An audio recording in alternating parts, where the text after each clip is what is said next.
පෙර කරපු කරුමයක් නිසා වැරදි තැනකට ගියපු නොකල වරදකට හිරගත වුණු අහිංසක ලැබ්‍රඩෝ බව්වෙක් තමා මේ ඉන්නේ. එයා මේ කූඩුවෙම කාලා කූඩුවෙම ජරා කරලා ඒ කූඩුවෙම පැත්තක නිදාගන්නවා. එයාගේ නම රොක්සි. අනේ මාව මේ අපායෙන් ගලව ගන්න.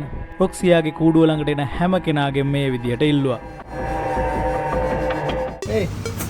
ඉතින් අපි ආව ඒ අපායෙන් ගලවගෙන ආවා. ඒ ගෙවල් ළඟ කෙනෙක් තමා අපිට රොක්සිව එතනින් ගලවලා දුන්නේ. ඉතින් රොක්සිට ලෙඩ ගොඩයි. එයාගේ වකුගඩුවල ප්‍රශ්නයක් තියෙනවා. බෙල්ලේ ලොකු ගෙඩියක් තියෙනවා. ඒ වගේ මෙයාගේ හමේ ලොකු රෑෂ් එකක් තියෙනවා. එයාගේ හමේ තැන් තැන් වල සැරව බිබිලි වගේ තියෙනවා. කූඩුවෙම ජරා කරලා කූඩුවෙම හැමදේම කරගන්නකොට තමයි එහෙම දේවල් වෙන්නේ. මොකද එයා අවුව ටිකක් වැඩෙන්නවත් එළියට යන්නේ නැහනේ. හැමදේම කරගන්නේ කූඩුවේ. ඒ කූඩුවේ ගොඩාක් විස බීජ තියෙනවා. ඉතින් මේ වගේ ලෙඩ හැදෙන එක අහන්න දෙයක් නෙවෙයි.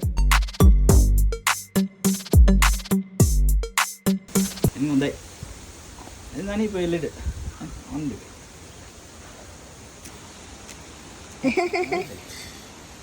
ආවනේ ෂෝක්. ෂෝක් ඈ. ආතාපන්න. ආච්චික දෙන්නලේ. ඒයි. ඉතින් හපන්නේ ඇයි? ඈ? ඉතින් කියන්නකෝ. අතර ඉදනවා.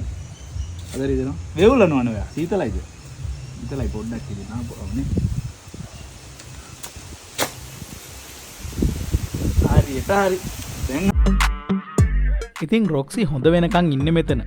එයාට කියලා දැන් හොඳ ලොකු ගයක් තියෙනවා. මේ බලන්නකෝ එයා ගෙදර ඕන වෙලාවට එයා ඒක ඇතුළට යනවා. ඕන වෙලාවට එයා එළියට එනවා. ඉතින් මේ වෙලාවේ මෙයා මෙතන හිටියට වෙන වෙලාවට මෙයා මෙතනිනුත් එළියේ හැම තැනම ඇවිදලා තමයි එන්නේ. ඉතින් මෙහෙම කෙනෙක් ගන්නවා නම් Tamanට තියෙන ඉඩකඩ සීමිතයි නම් ඒ වගේ කෙනෙක් ගන්න කලින් ගොඩාක් හිතන්න ඕනේ. මොකද එහෙම සීමිත ඉඩකඩක හදනවා නම් එයාව අඩුම තරමේ ගේ ඇතුළේවත් හදන්න ඕනේ. අවශ්‍ය වෙලාවට එළියට එක්කගෙන යන්න ඕනේ.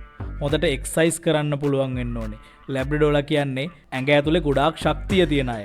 එතකොට ඒ ශක්තිය මුදා හරින්න එයාලට ඇක්ටිවිටිස් ගොඩාක් කරන්න ඕනේ. ඉතින් එහෙම නැති වුනහම එයාලා මේ වගේ මුරණ්ඩු වෙන්න බලනවා. එයාලා එක විදිහකට ඉන්නේ නැහැ. එක දිගට කෑ ගහන්න බලනවා.